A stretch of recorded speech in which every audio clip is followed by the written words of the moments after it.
Hi, beloveds. Welcome to our Reiki clinic that we're doing in August.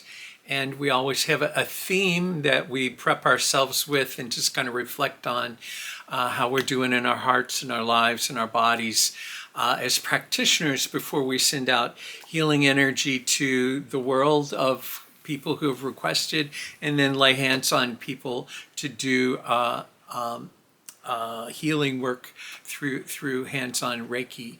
One of the themes that I want to play with this month is another Rumi quote, and I love this one. It goes, "It is your road and yours alone. Others may walk it with you, but no one can walk it for you." So, I want to tell a couple stories real quick because they're kind of Pride Month stories for me. They're like two coming out stories back to back. And one of them was, when I was really struggling and I was, passionately in love with Jesus, with God, and that was my longing at the time. And I was within conventional charismatic context, and I had a teacher, and the teacher was really a powerful man. I mean, he often would lay hands on people, and lots of healing would happen. He would often have words of wisdom and knowledge that often were right on the spot and really helping people. So he was a good man, but I decided, or I kind of discerned for myself at the time, it was probably my kind of escape hatch.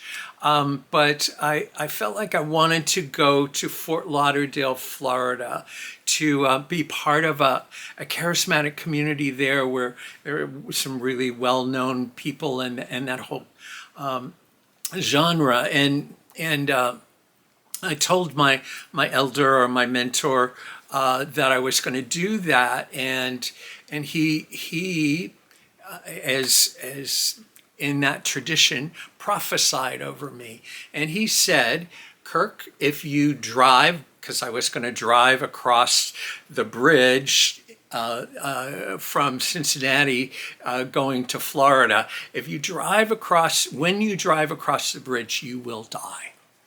And it was just like, whoa, I mean, this was a really powerful man. It may sound really silly to you folks who have never kind of been in that whole movement, and the power and the amazing stuff that happens in that movement, as well as all the icky stuff.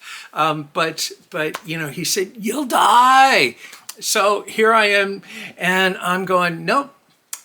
I really believe in my heart, this is something I want to do. This is right. And I started driving across the bridge after having been prophesied over that I would die. And of course, I'm taking big breaths and I made it across the bridge and went, "Oh, okay, thanks God. Yeah, I really am my own authority, and my relationship to you is mine, and it's not what everybody else thinks." So that was my kind of first coming out story. Second coming out story was a few years later. I'm back in Cincinnati again.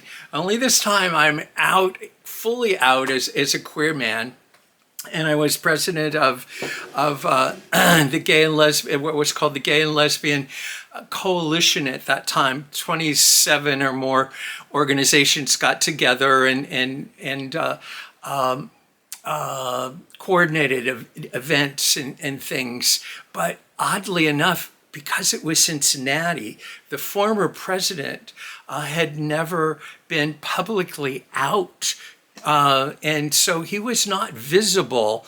So he was leading this whole group of queer folks, but he wasn't visible to the public. So I kind of got the little epiphany, like, oh, we need to have a Pride March. And there had been a few people who had done a Pride March years before and walked the streets the years before, but nothing had been done since that time. And I thought, oh, we need to do a Pride March.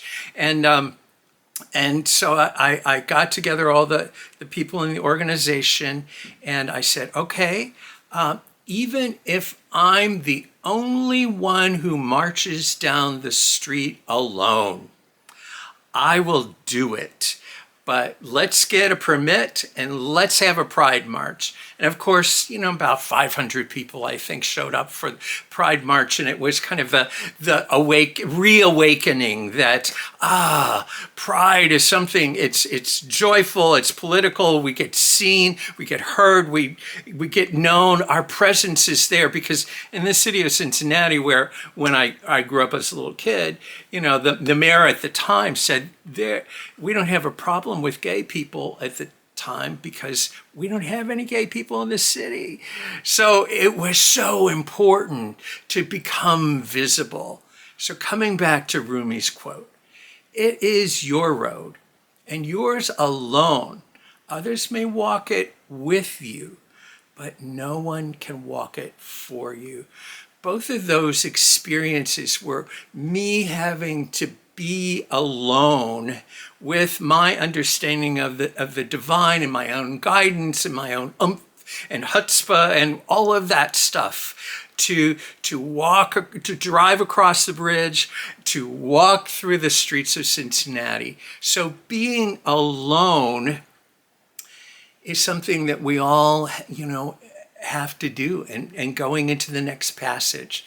So I want you all to think about alone not equal to lonely, because we know in our work around healing that loneliness often leads to disempowering, to feeling unsafe, and feeling disconnected. And all of that brings and invites illness or illnesses to our lives.